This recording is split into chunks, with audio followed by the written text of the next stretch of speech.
देखो जीवन की सार्थकता कब है? जब आप जीवन भर भजन करो।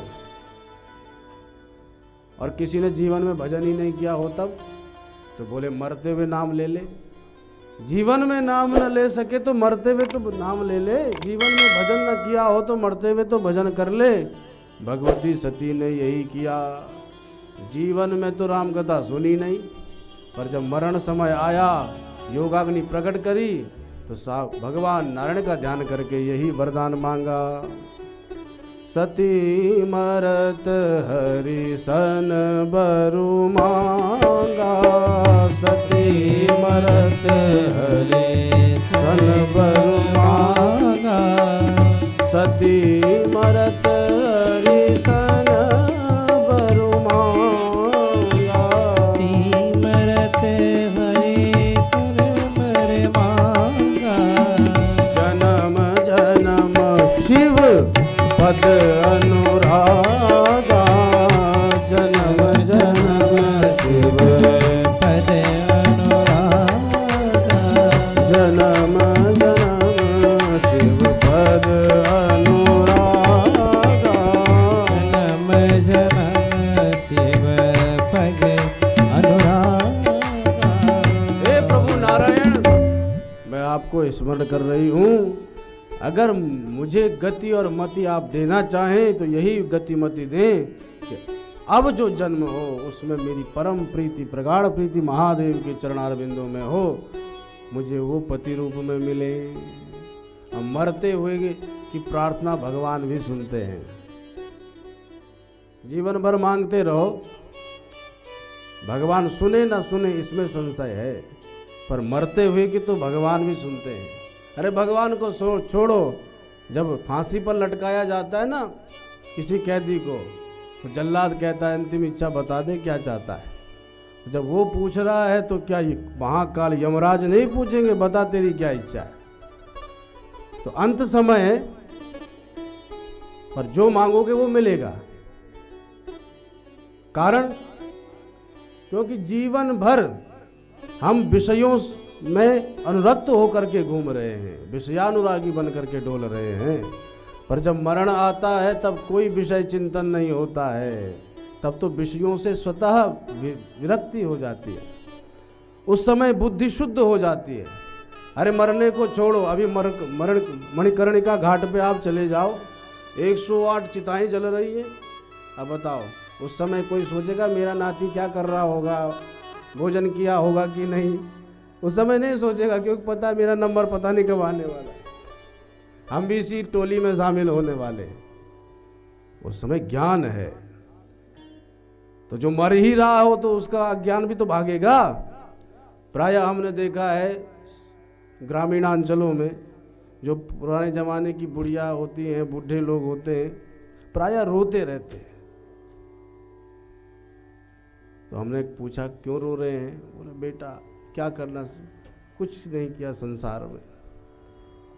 अंतिम समय पर अगर दुर्जन भी हो तो उसकी भी मति सुधर जाती है, पर अब समय बीत चुका है, अब पछता करके क्या करेगा? भजन करने का जब नंबर था तब तो भजन किया नहीं, तब तो खूब दंतावली दिखा करके खूब समोसा खटकाए, कचौड़ियाँ मगोड़ियाँ खाई, और अब जाकर के हालत पतली हो रही है क्योंकि काल दिख रहा है, पता नहीं अब कहाँ से आएंगे और मुझे घसीट के ले जाएंगे। अरे खतरा उसको होता है जिसका बही खाता ठीक ना हो, पर बही खाता ठीक है फिर क्या टेंशन। बिजनेसमैन जानते हैं कि अगर उनका बही खाता ठीक है, अकाउंटेंट ने अच्छा बही खाता बनाया है, तो कितने इनकम टैक्स के ऑफिसर आ जाएं देख लेंगे। पर बही खाता ही गड़बड़ चल रहा है महाराज, और अकाउंटेंट भी 2 नंबर का काम करने वाला है, तो बिजनेसमैन को भी टेंशन रहती, न जाने कौन से घोटाले में फंसाएगा। और कहीं इनकम टैक्स वाले आ गए तब तो क्या कहें महाराज। तो वो अभी आए नहीं है, पहले से ही हड़बड़ाहट घबराहट हो रही है, क्योंकि बही खाता ठीक नहीं है। पर हमारा अगर बही खाता ठीक है तो फिर काहे की घबराहट, तब तो सीधा तो तान के जाएंगे।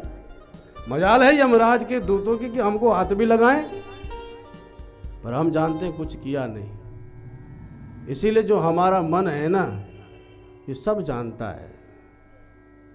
सबसे समीप कौन होती है? पत्नी। पर कई बातें पत्नी भी नहीं जानती, पर मन सब जानता है। इसीलिए वो रोता है अंतिम समय पर, क्योंकि उसे अपने सुकृत्यों की याद तो बाद में आती है, पर कुकृत्यों की याद ज़्यादा आने लगती है। मैंने क्या क्या किया था, किसको झूठ बोला, किसके साथ 2 नंबर का काम किया, वो घबरा जाता है। पर तब क्या होगा? अब तो सब हो गया, चिड़िया चुग गई घेर। इसीलिए अंत समय सुधरे, और अंत समय तभी सुधरेगा जब प्रभु का स्मरण होगा। वो सुधार लिया भगवती सती ने। राम कथा नहीं सुनी तो नहीं सुनी, किंतु अंत समय पर प्रभु का स्मरण किया, और उसी स्मरण के कारण तही कारण हिम गिरी गिरह जाए, तही कारण हिम गिरी गृह जाए, तही कारण हिम गिरी गृह जाए, गिरि गृह जाए, जनमी पार्वती तनु पाए, जन्मे पार करे गिर जाए, ओ जनमी पार्वती तनु पाए। जन्मे पार्वती गिर जाए। वही भगवती पराम्बा पराशक्ति सती अगले जन्म में पर्वतराज हिमालय के यहाँ बिटिया बन करके प्रकट हो गई। नाम हुआ पार्वती, पर्वत की बेटी सो पार्वती। बोल पार्वती मैया की।